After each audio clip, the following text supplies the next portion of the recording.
I need to take a quick pause and get to our first audience polling question. I knew having the two of you on this panel was going to be a problem for me from a time management perspective.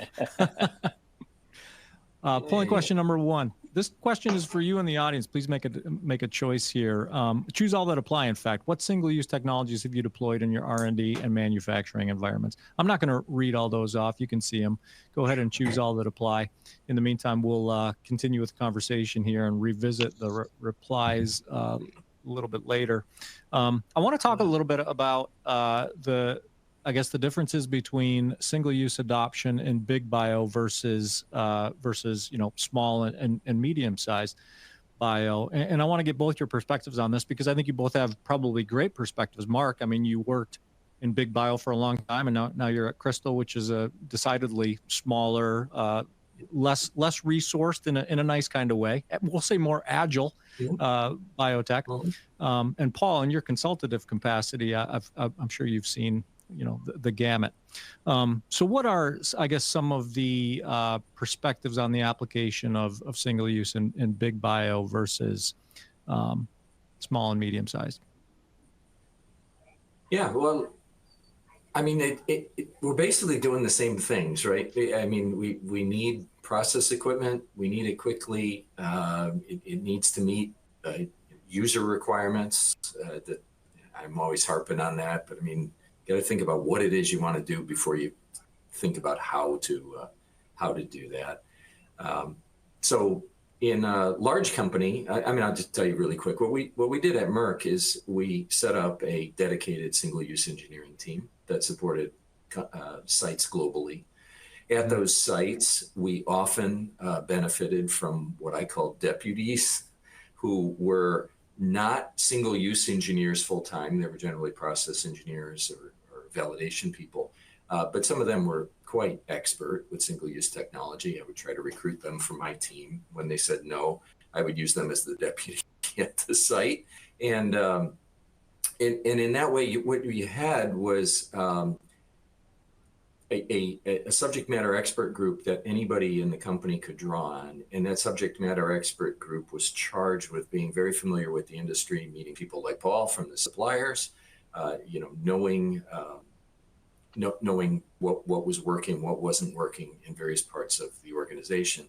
We set up what we call the single-use network at Merck. Some people know that acronym, SUN. We used to run a yearly conference. I hope they're still doing it. And anyway, the single-use network involved quality, procurement, validation, technology, and manufacturing and R&D personnel. So anybody who had some kind of involvement in single-use technology had a place to go to kind of workshop through new ideas, problems. We were able to join together as a kind of a united front if we wanted to deal with the supplier base. Here at a smaller company, we all have multiple jobs and we don't have a single-use engineering group. But what we do is we heavily leverage the suppliers. And what I've always told the suppliers is what I really buy when I buy a single-use item is expertise. Secondly, I buy documentation. And thirdly, I get some plastic stuff that'll help me run my process. Without that expertise and the documentation, I'm dead in the water when it comes to running anything in a GMP world, let alone commercial.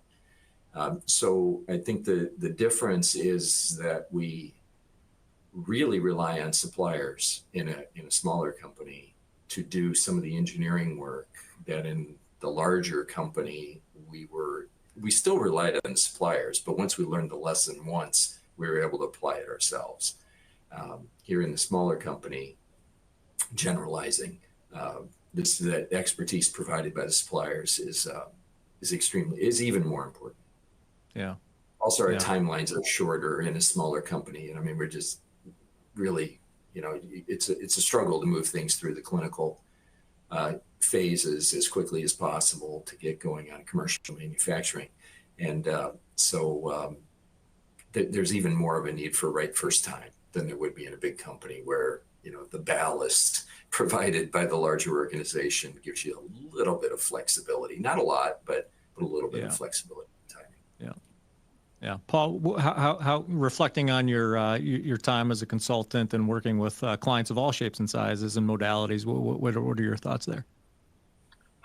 I guess I would really echo Mark's comments, which is maybe it's more just a matter of the lack of resources as a general theme, and that can be from the depth of the bench from an engineering perspective, but it's also the financial pressures, right? I mean, if you're a company, you know, using VC money to get to the next milestone, you know, things are a little different than you know, your CFO being able to make a capital decision to build a stainless steel facility or not. You know, these. So that would be sort of the opposite ends of the spectrum. It's just everything is much. I would say the business drivers on the smaller businesses are much more prevalent in the everyday daily decision making because they're just so much closer to. Yeah, they may be a single molecule company that's, you know, funded by venture capital, and if they don't make their performance milestones, they're done. Yeah. And so it's a little more visceral, I guess. Yeah. Let's take a look at you know what, Miles, before you put the polling results up, Paul and Mark, I know it's an exhaustive list that we asked our audience about what they've deployed. But before we display the results, do either of you have any, want to place any bets on where the most investment is, where the most deployment has taken place?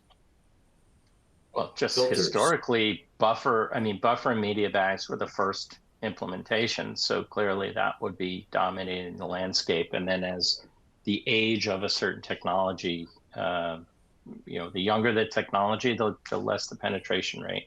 Sorry to be so, you know, I can't see the whole slide for some reason. That's okay. Miles, let's take a look. Let's reveal it. Yeah, let's take a look here. Yeah. Connectors. Oh, I need to switch screens here. I'm scrolling. Containers, bulk storage, powder bags 30.2, mixing 47.6. Anything surprise you there? Pressure vessels. Yeah. I would have actually thought bioreactors would be higher. And I would have thought filters would have been 100%. Yeah, exactly. I